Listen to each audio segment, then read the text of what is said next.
Today in Swindon, Chris takes on Lee to create a tranquil garden for a woman recovering from a life-changing illness. Now, although Catherine has a 1,000-watt smile, she's actually had a rather difficult time in that she's survived 3 brain tumours. Hi, I'm Catherine, and I hope that you can rescue my sanity and my garden. I've got Addison's disease, and you can't have any stress in your life with Addison's. It can kill you. I take tablets every day to keep me alive and keep my stress levels down. So dealing with stress is super important for Catherine. So whatever I do with this garden, the main thing behind it is it has to be calm and it has to not be that niggling part of her life where she looks out the window and feels stressed. Let's find out a bit more. Whenever I have a tumour out, last time it was a 4-month recovery, next time it'll probably be a longer recovery. So when I was poorly, I spent a lot of time looking out to the garden, and as you can see, it's not really calming, is it? The garden is certainly not a place where she can relax and recover at the moment. It looks really barren, there's just a load of wood chip in the middle. Looks as if something was there once, but it's been ripped out and then just left. It's just really brown and uninviting. It needs to be really green and calming to help speed along her recovery.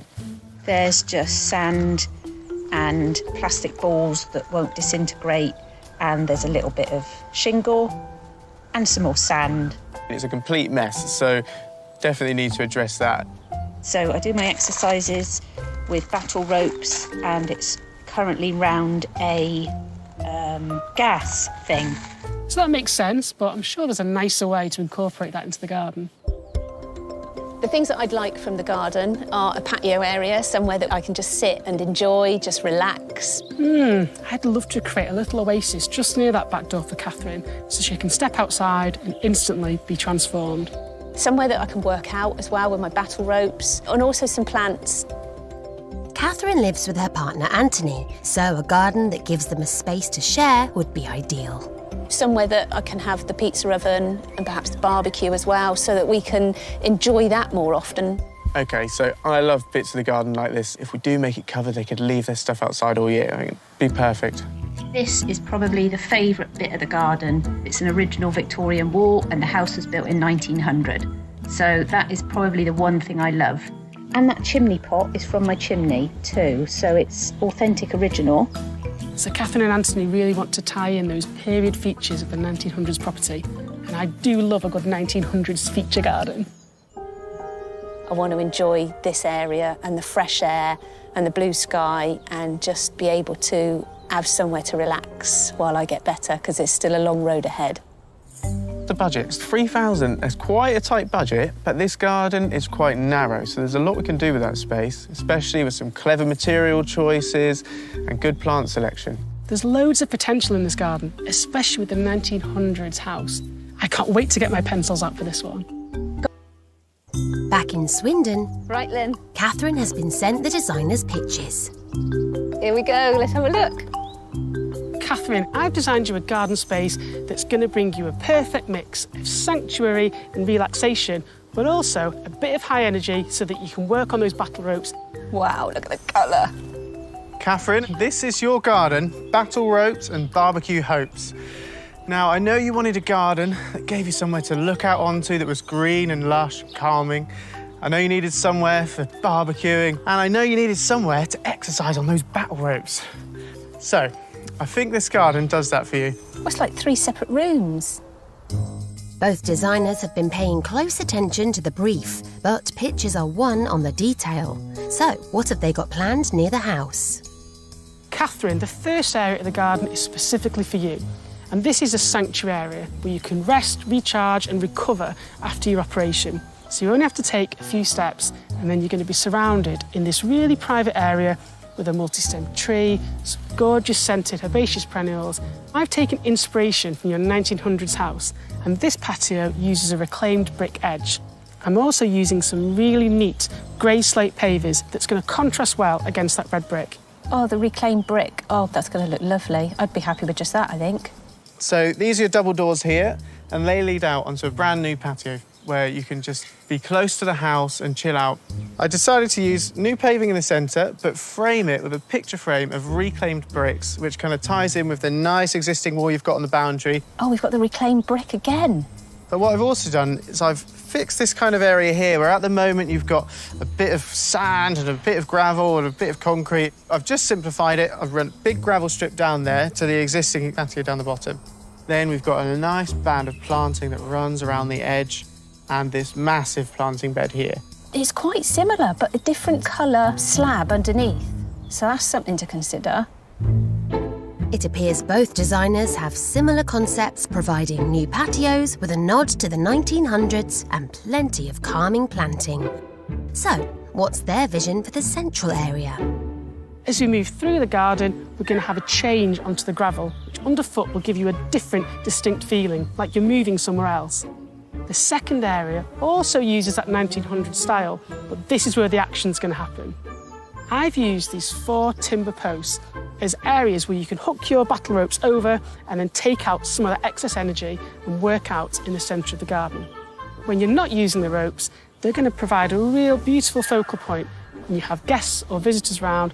Oh, I love that. You can just hide. Put your headphones on, read a book, pretend you're exercising, just hide out the way behind the trees. Moving through, we come into the barbecue area. Now, this is going to be a bespoke build, timber frame with nice corrugated sheet metal all around the bottom. Oh, it's going to be amazing to have somewhere to put the pizza oven. From there, we move through into the largest part of the garden. I designed this space to kind of be multi-purpose, so there's room for you to exercise. We've got these posts here that act as a bit of a screen, planting in amongst them, but then you can secure your battle ropes to them, and there's plenty of space along here for you to practice that. I love that, dual purpose. I do like straight lines. Both designs are close in style again, with an exercise zone with posts that also work as focal points. But Chris is upping the ante with his barbecue area. Can Lee bounce back with his plan for the end of the space? As we move further through the garden, and this is your custom pent roof arbour. And I'm going to put a sedum living roof on it, which will absorb rainwater and help green up that part of the garden. Oh, wow. The beauty of having a roof is that you can cook under here no matter what the weather. So you're still going to be able to entertain friends and family and make the most out of your garden. That's very modern, a sedum garden. Up here, at the end of the garden, I wanted to make a bit of a chill-out zone, so somewhere you can go, it's a bit quieter, a low table. Oh, to have a little table like that would be lovely. And then there'll be a couple of bean bags. To top it off, we have a couple of trees and then planting that wraps around and screens the shed a bit. We've also adjusted the levels and put a step in down to the back gate. I can see the pizza oven, so I can keep an eye on the cooking while I lord it in a bean bag. Chris is hoping his chill-out area will persuade Catherine, whilst Lee's going for the win with his cooking zone, complete with a sloped living roof. It now all hinges on the planting. The planting palette that I'm using is really soft pinks, purples and blush colours, with loads of herbaceous perennials, a few climbers and these gorgeous specimen trees. Now, I'd love to find something like a winter flowering cherry, so that in the darker winter months, the garden still has interest. Oh, I like that, the idea of a cherry tree. Well, that's lovely. And then we'd have colour in the winter. What I wanted to do was have some evergreen shrubs that give you structure and they're easy to look after. But I wanted to mix in amongst that some grasses and bright flowering perennials, so things like salvias, nepetas, have really bright purples. Then later in the season, we could move into some warmer colours like heleniums and rudbeckias. You'll have the colour and the green that you've always wanted. Slightly more simple, it looks like, with the planting on this one. I really hope you like it. I'd love to see this one get built. Thank you very much. I hope you like the design. Fingers crossed. With that, the pitches are over. There really is just some minor differences. So we'll have both. I think we'll have both. The designers are neck and neck. So does Catherine choose Lee's lushly planted garden with 2 Victorian-inspired patios and a living roof arbour? Or Chris's 3-roomed plan with its corrugated covered barbecue zone and chill-out space? What I like about Chris's is that we've got the cooking area closer to the back door, and I can see it if I'm sat on the patio. But then, on the other hand, it's out the way, so you've not got the smells getting indoors on Lee's. And he's got that sedum roof as well. And I like how with the reclaimed brick, the 2 areas mirror each other, but they're apart, so that it looks like 2 separate rooms, but still together. But then with Chris's, I like that it is different, and you feel like you're in 2 different areas. I do love this idea with the bean bags and the battle ropes. And I like the clean lines here that separate it, but then are separated with leaves, with the planting. It really is not an easy decision. The pressure is now on Catherine because only one design can win. It has been very, very difficult, but I have made my decision and I have chosen Chris. I went with Chris just for one reason, and that was the position of the cooking area. It's closer to the house and closer to the main seating area, so we can all interact, whoever's cooking, and then just keep the other bit as just a separate relaxation and working out area. I can't wait to use it. Chris's calming garden has clearly inspired. Well done, Chris. Though I have to say, our designs are pretty similar. Yeah, I know. Catherine had quite a specific design brief, and you know what they say, great minds think alike. Oh, I'm really excited for those battle ropes as well. It's not every day you get asked to incorporate battle ropes in a garden design. No, it's not. Let the games begin. It's the day of the build, and the landscaping team, led by project manager Andy, have arrived in Swindon. Let's try down here, shall we? And they're ready for the challenge ahead. Right. Ooh, hello. Oh, very smart. Isn't it? Look at those swanky pants. Designed by Chris this week. We've got some paving going outside the house. Around that, I've got some brick edging just to tie in with that beautiful old brick wall at the side. Barbecue station in here. Bump, bump, bump, bump, bump, bump. Stakes for battle ropes there. Nice. Gravel in the middle. We've got some sort of level things to sort out, put steps in. So, I mean, who wants to do what? Well, Gruff and I can do the paving. I gave you an out and you didn't take it. All right, that's all I'm saying. In which case, you guys can sort the levels out and build this shelter. Cool, let's do it. Catherine's garden is covered with wood chip and weed suppressant membrane that's past its best, so it's all coming out. Andy, what are we doing with this barrow? Am I keeping a barrow? Keeping a plant bin in a barrow, or? Keeping it all, actually. So obviously keep the plants, it's quite nice. And then I think Chris has got something in mind for that barrow, so just stick it aside. The old gravel path with concrete edging is being replaced, and the level change towards the bottom of the garden also needs addressing. So these blue lines are where the steps are going to be for the different sort of rooms that Chris has designed into the plan. And down the end here, you can see that we're just building up this level. So these have all come out. There was a sort of rockery at the top there. Not bad stone, actually, but we haven't really got any other use for it, and I certainly don't want to skip it. So we'll build the level up to sort of somewhere like the top of the wall. We might just nip the top of that wall off. It's not looking great. And then we'll just put in some more sub-base in here and then gravel over the top. There's a new patio for Catherine, but it can't be laid until the ground is thoroughly prepped with sub-base. We are just laying the bricks surround to go around the paving area. Me and Carl are working on this together, and I'm winning. I wasn't aware it's a competition, Gruff. Just because you're losing. The bricks cost £250, and they'll give the patio a Victorian-inspired border and match the wall Catherine loves.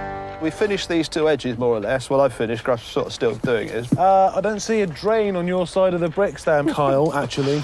They're going to put the slabs in now so that we can get the other two edges, because you might run out a little bit when you're doing the slabs, so you don't want to not be able to fit them in, if you see what I mean.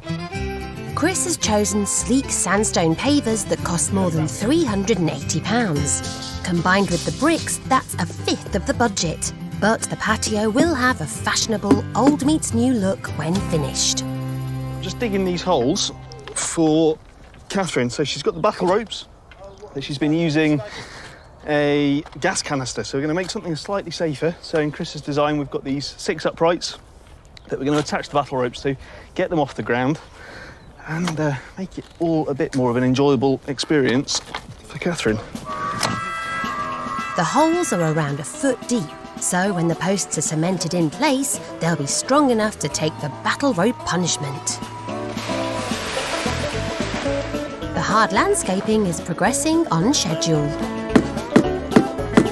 But there's a covered timber barbecue station to build, meaning its framework is next on the agenda. That is bang on. The uprights are first in the ground, but a structure like this needs horizontals to provide rigidity and somewhere to attach the corrugated metal sides and roof. We just need to get this level across on the top. The team have cracked most of the hard landscaping. But there are plenty of hurdles to overcome. Time for Chris and Lee to enter the fray. So, Lee, as you know, Catherine's had a really tough time the last couple of years with her health problems. So this garden really needs to give her a space where she can sit and relax and feel calm, but also it needs to be a space where she can get out and exercise when she's feeling up to it. Yeah, she's certainly a lady with a lot of energy, isn't she, with those battle ropes? I know, it looks like you're drumming there. I'll take that one. So what do you want me to do? Well, I've got the best job for you. You're going to love it. OK. There's a tatty old wheelbarrow in the garden. It's got a bit of character, though. Yeah. I'd like you to try and turn it into a chair and just upcycle it. Yeah, OK, you had me at tatty wheelbarrow, to be honest. And what about you? I'm going to be making a bespoke table to go in the end of the garden there, but with a twist. Oh, intriguing. Yeah, you have to wait to find out, OK? Not very patient, Chris. I know, come on. Oh, this is looking a bit different. You're giving me some steps. Oh, yeah. Look at this. Where's your gas canister gone? I know, it's much better, isn't it? Fantastic. Ah, I can see that wheelbarrow. Can you get down there and sort it out? Off I go. Work your magic. This is looking great. The guys have done a really good job on breaking the garden up into all the different areas. So this is going to be the main part of the garden where Catherine can exercise there. And here is where I'd like to get my table in with a twist. Now, these things are what it's all about. Look at them, they're massive. So the whole idea with this here is that, one, it breaks the garden up into different rooms, so you get glimpses through and it draws you into the garden, but it doubles up as a safe space for Catherine to use her battle ropes on. And she has plenty of space behind me to run them out there. Perfect. Wow, this is looking good, guys. Oh, coming on, isn't it? Brilliant. All the corrugated ready to go on soon? Yes. Yeah, we're just going to slip him so he just sits in nice, recessed into the middle there. Fantastic. So this is going to be Catherine and Anthony's barbecue area. It's really simple, just some nice corrugated around the sides and a bit of a roof, so it is covered all year round. And it's right next to the patio, which is one of my favourite details of all, because we've got the nice, clean paving with these kind of aged bricks. Now, these are actually new, but they're made to look old to tie in with that Victorian wall back there. Oh, so the whole idea with this space of the garden is to just try and make it a bit more coherent, so we're just going to keep it nice and simple, put some gravel down here, but it makes it safe and a bit more inviting. Now, Lee. Yeah, Chris, when you said there was a wheelbarrow, I thought at least it would have been empty, but Catherine's got something growing in it. I know. Well, I think we can repurpose that, can't we? Yeah, what I'm thinking is I'll take this beautiful alpine out, maybe put it into another pot, empty the soil into your beautiful new borders. Thank you. And then get cracking with my creative juices. So you've got the ideas, you're sure it's all going to work Yeah, OK? I think I'm going to provide something with a bit of a pop for your garden. Oh, I like That's that. OK, good. I'll leave you to it then, Lee. Thanks, Chris. Yeah. Let's see if I've got the strength. Oh, walk in the park.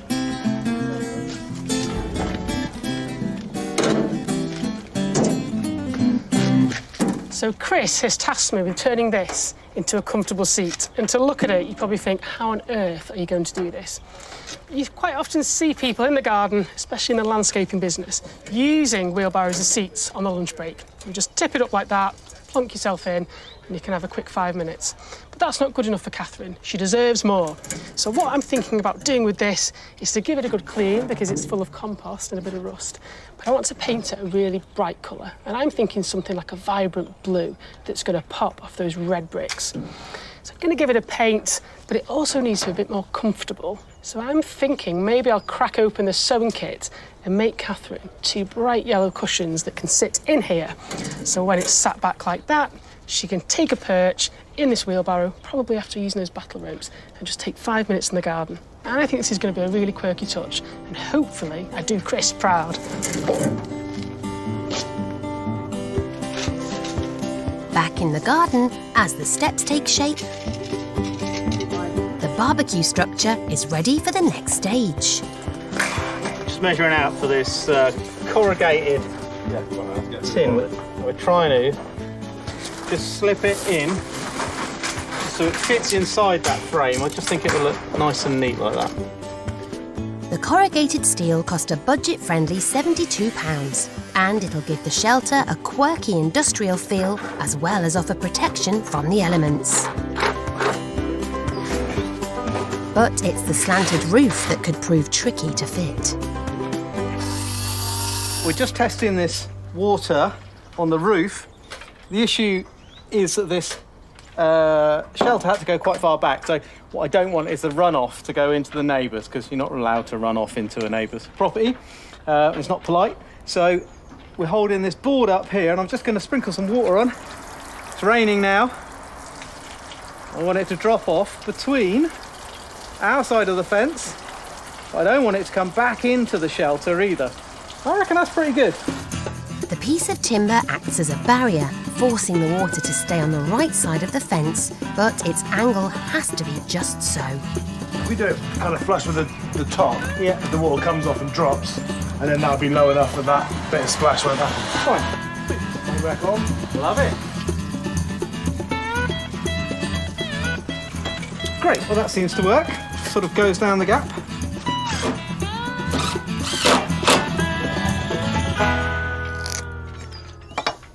I'm just planning out this table that I want to make for Catherine. Now, the garden's quite tight, so it can't be too big. So what I'm using is a lovely larch. I'm probably going to do it about 75 centimetres wide, in a nice square, and it's going to be really low, because the whole point of that garden is to be super chilled out and relaxed. So when Catherine's sat in her beanbags there, she can have a coffee on the table next to her. Lovely trees hanging overhead. So I'm cutting a few boards out of this, then I'm going to do some legs and just a little frame around it all to keep it nice and neat, and then I'll get to the twist later. But me and Lee are out here working together, aren't we? Haberdashery meets timber yard. Yeah, I've set up my own little seamstress business on the side, making some nice bright yellow waterproof cushions. It's looking good. It's very bold and bright, and that's what I like to see. Well, hopefully I'll get them finished in time. Yeah, I hope so, but I'd rather you than me. So as part of Catherine's wheelbarrow chair, I'm going to make 2 bright yellow cushions that are going to give a bit of a zing to Chris's gorgeous garden design. Now, I'm making these out of this rubberised material, so they're going to be waterproof, and I'm hand sewing them, which may be a rod from my own back, but I'm going to stuff them with these polyester cushions, and then I'm going to overlock them so that they're stitched into these. But because they're waterproof, that means it'll keep them protected.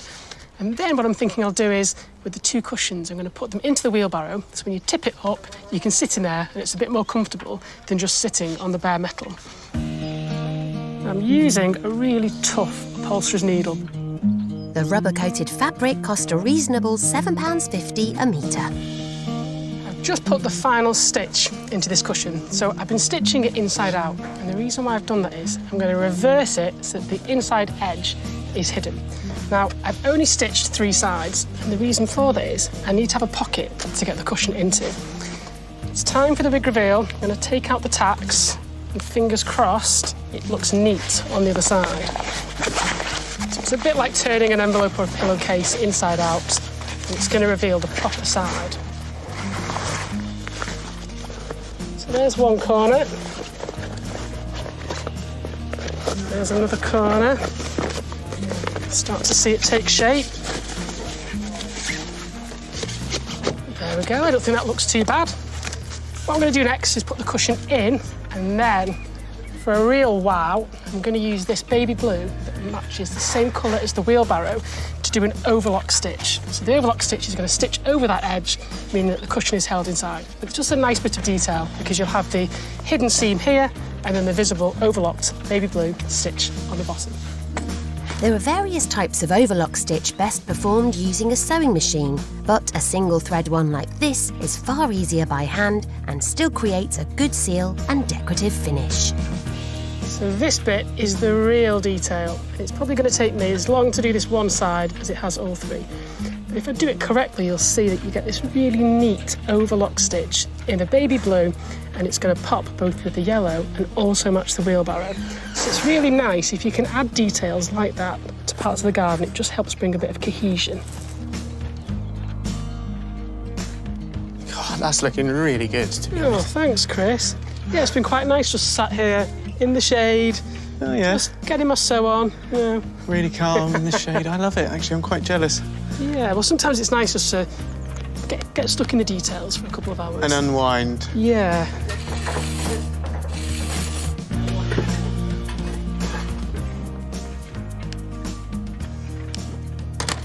So there we go. I finished it overlocking stitch and I'm quite impressed. It looks rather neat and uniform. Time to get it to the wheelbarrow and start building the seat. Chris's table for the centre of the chill-out zone is almost ready to be assembled. I've got all my bits together now for this table. So the whole idea of it is that because it's going to be with bean bags, I want to keep it nice and low, little coffee table. And I've done a nice mitered picture frame edge to it, and I'm actually going to leave a little lip, which we'll find out why later. But so now it's just time for me to put it all together. So I'll get some screws and start making it work.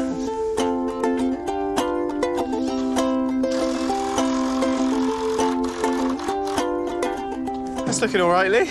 Yeah, do you think it matches Catherine's bright personality? Very bright and bubbly, and also I've got some bright blue bean bags as well. Gosh, we've been synchronised on this design since day one, it seems. How's your table coming along? How's all the angles going? Angles are actually pretty good. I'm proud of them, but it's just the bit of putting it all together. It's so fiddly, and you've got to get all the clamps involved. Yeah, looks like you could do with another pair of hands, eh? Yeah, you offering? In a bit. Okay. The timber for the chunky table cost around £40, and the use of both larch and pine creates a contrast of colour, giving a rustic finish. I'm really happy with how this table's turned out. It looks really neat and tidy. I just need to give the top a bit of a sand.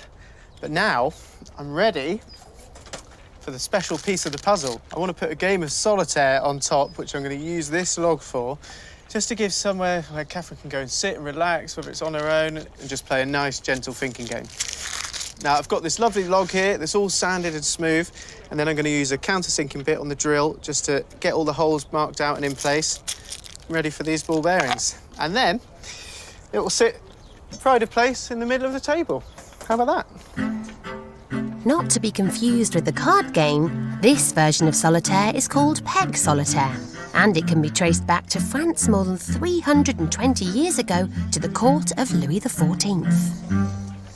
So solitaire is a very precise game, and I need to get all the points on the board super accurate.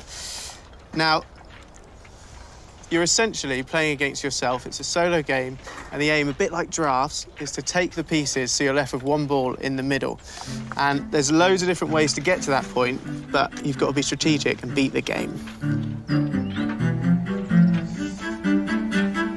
I've just got my countersink bit in, and I've done a couple of test holes.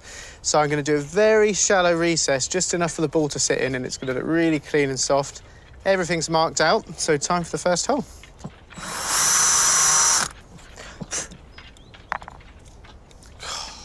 Look at that. Only 32 more holes to go.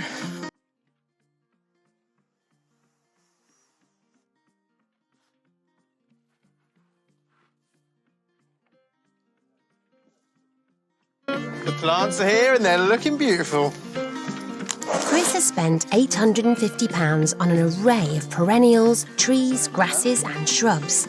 It's nearly a third of the budget, but this garden has to be a green, tranquil space to aid Catherine with her recovery from her tumours. Looks good there, Chris. Yeah, it just softens up those houses, or when it grows, it will. Yeah, I mean, that's it. When you turn around and you see all these windows, this is a really clever way of having a bit of privacy without sort of building up fences or bringing them to shade. Especially when I get another one there. Yeah. And all the grasses and the shrubs. Super and the perennials. clever. I love it.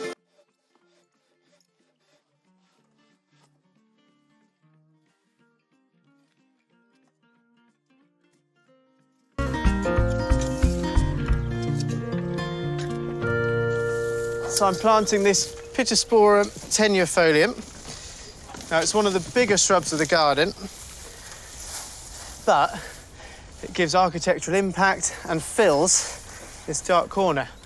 Now, it's a really common plant, and it's kind of underrated, in my opinion. It has really interesting foliage. It's that kind of really nice grey-green, and that's so important for Catherine's garden because the whole point of it is it needs to be green and calming and just somewhere nice for her to look out upon. So it's perfect And what this one does in this position is it actually softens this whole barbecue structure as well. When you get the contrast of the foliage against the silver and the timber, it just looks really smart.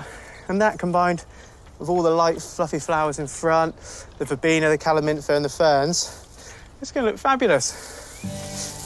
Now, let's get you in your new home.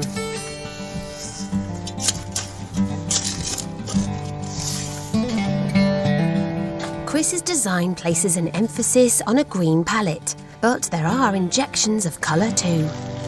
Now down here we have one of my all-time favourite plants. It's Salvia nemorosa caridona, and it's beautiful because it likes really sunny conditions, but it flowers pretty much non-stop from around July all the way through. Sometimes to November, it's got a fantastic scent. Now it likes really free-draining conditions, so it's been planted here at the back of the garden where it gets full sun. It's really low maintenance, and all I do with it is cut it back around November, December time, right down to about an inch above the ground, and that's all you need to do, and it will come back year after year.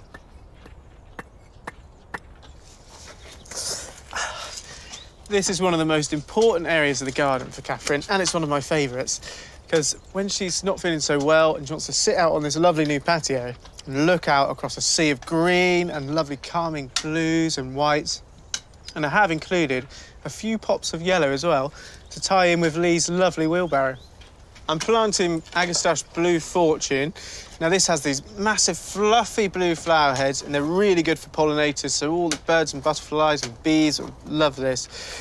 Now, when all these fill out, it'll form a sea of blue going through here and that will mix in with all the lovely grasses around.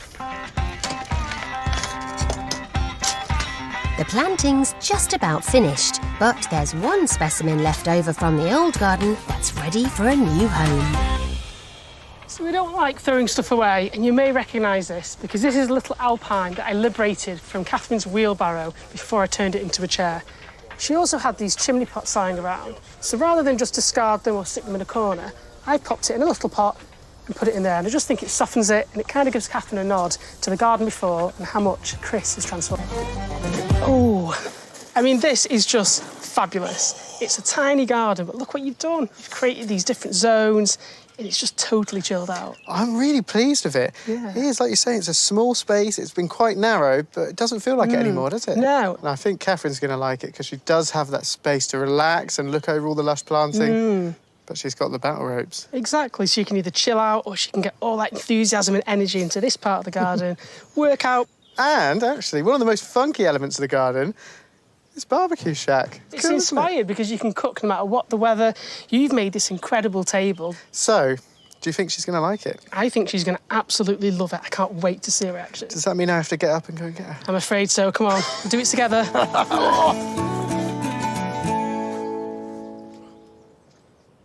When the team arrived, this garden consisted of nothing but a broken path, wood chip, and a gas canister. It was a weedy, barren wasteland, and it didn't offer Catherine any solace. But after working with a £3,000 budget, it's been transformed. There's a new patio with a brick border and lush planting that creates a restful space near the house. A bespoke barbecue shelter offers all-weather cooking. A sandstone path leads down the garden past more calming planting with timber posts that offer both an exercise area and a focal point. Finally, there's a chill-out zone surrounded by relaxing greens and pops of vibrant colour to soothe the soul. But what will Catherine make of it all? Now, the moment you've been waiting for. Without any further ado, please open your eyes. Oh, my God. I swear you've taken some of the neighbours' land. So, I'll take you through the whole garden. I feel like I'm shaking, I'm sorry. No, you shake, it's fine. It's a big shock, it's a big difference, isn't it? Yeah. So let's start here and we'll work our way through. But even having this patio, a usable space that you can walk out onto. This looks huge. All you could do was just 2 steps of patio slabs about here and that was it. And I can't believe how big this looks. I know, exactly. And got these lovely pavers, then to give a nod back to the house and your brick wall, these kind of reclaimed effects. That's what I asked for. I wanted a nod to the age of the property. That is just absolutely amazing. She spotted those bricks that Chris is cleverly using that patio that ties it to the house. That was a real clever design move. The whole idea is that obviously, you know, when you're feeling poorly or you're recovering, this is where you don't have to move. You can sit in here and you just look across a sea of green, you know, down through the garden. There's so much to take in. So the whole idea with this piece here, this is going to be that lush planting that you can look over. But to make the garden feel bigger, because it was so long and narrow, wasn't it? We've put these posts in to kind of give you a little glimpse through that wants to draw you into the garden. And just another thing, just to point out, we've also brought this around to give another nod, salvage from the side of the house. It's actually from the chimney as well. It is your one. It is our chimney. There we go. So I'm so pleased that you saved it.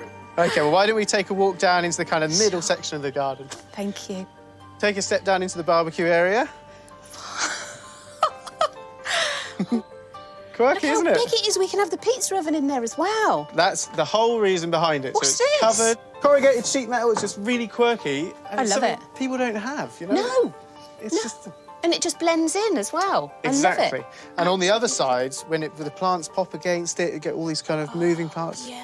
It's covered as well, so you can keep stuff I under can here. keep him out here. Exactly. This is his space. Just confined to here, and you get the rest. I get the rest of it. Yeah. Oh, I love it. I do. I love it. That Good. is so big. Absolutely amazing. That we're just so near each other as well. Yeah. She says that it's even bigger than she expected, so she can have the pizza oven in there, the barbecue, and that's a wise move from Chris to put that barbecue shelter there, right in the centre of the action. Got really scented plants down here as well, so when you're brushing against them, Oh, wow. nice, isn't it? What's that? So that's a calaminthus. What is this? This is an agastache, so this has really big blue fluffy flowers, and the bees, like, they will flock to that. Oh, wow. Catherine is enthralled by the planting, and I'm not surprised. The plants that Chris has chosen are really aromatic. As Catherine's walking past them, they're all giving off these wafts of beautiful scent. It's going to really help her relax in the garden. What do you think? Better than a gas canister? Oh, much better. A lot safer, I think, as well. I can't wait to be using them again. There's so much room. The whole idea with all of this space is that you can move all these bits of furniture out of the way. And I was suggesting maybe if you do exercise, you can put a mat down as well. Yeah. So you've got the room now, which you Yeah. didn't have before. I love it. Cool. And they can be hidden really nicely Exactly. as well. You can curl them up and wrap them around and just keep them tucked out the way. Perfect. Thank you so much. Catherine's certainly going to make great use out of those ropes now with that screen that Chris has made. It means that she can work out in the garden, but also relax. Really scented plants down here as well, so when you're brushing against them. Oh, wow. It's nice, isn't it? So that's a calaminthus. What is this? This is an agastache, so this has really blue flowers and the bees. Like, they will flock to that. Catherine is enthralled by the planting, but also relaxed. The plants that Chris has chosen are really aromatic.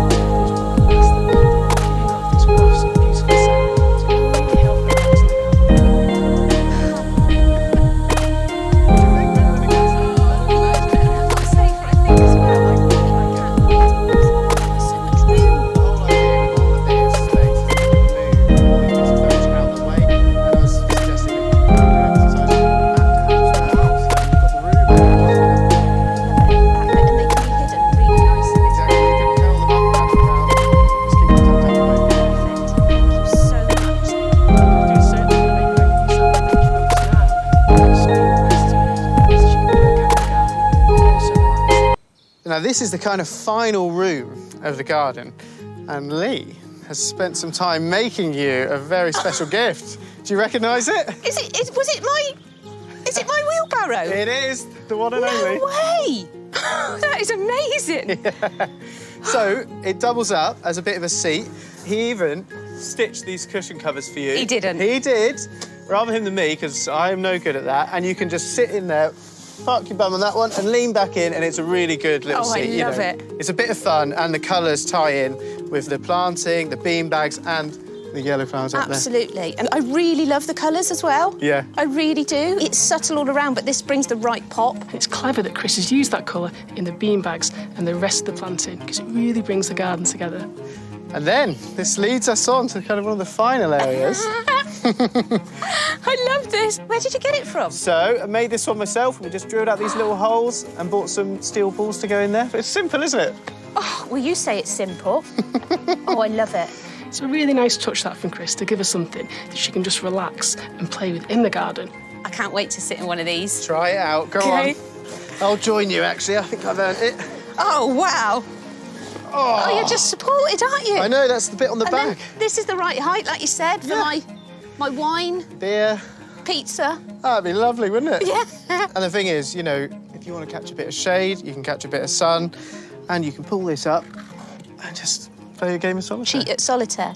And I'm nicely hidden. I feel cocooned already, even though everything's not matured. I do feel like it's my own private haven. Where I can just hide. Exactly. And like you say, to recuperate. This is amazing. Thank you so much.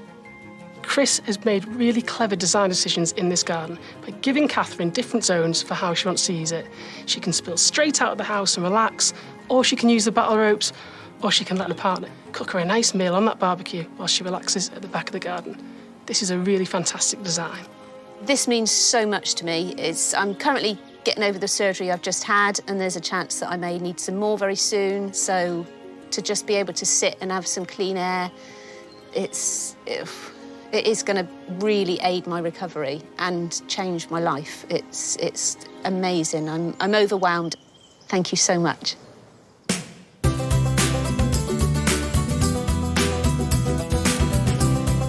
Revealing his deepest and most personal secrets, the real Mo Farah in his own words. The untold story of his traumatic childhood on BBC iPlayer.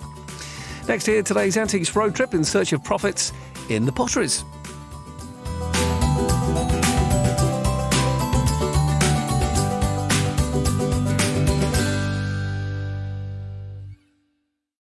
Chris was back. BBC iPlayer. Love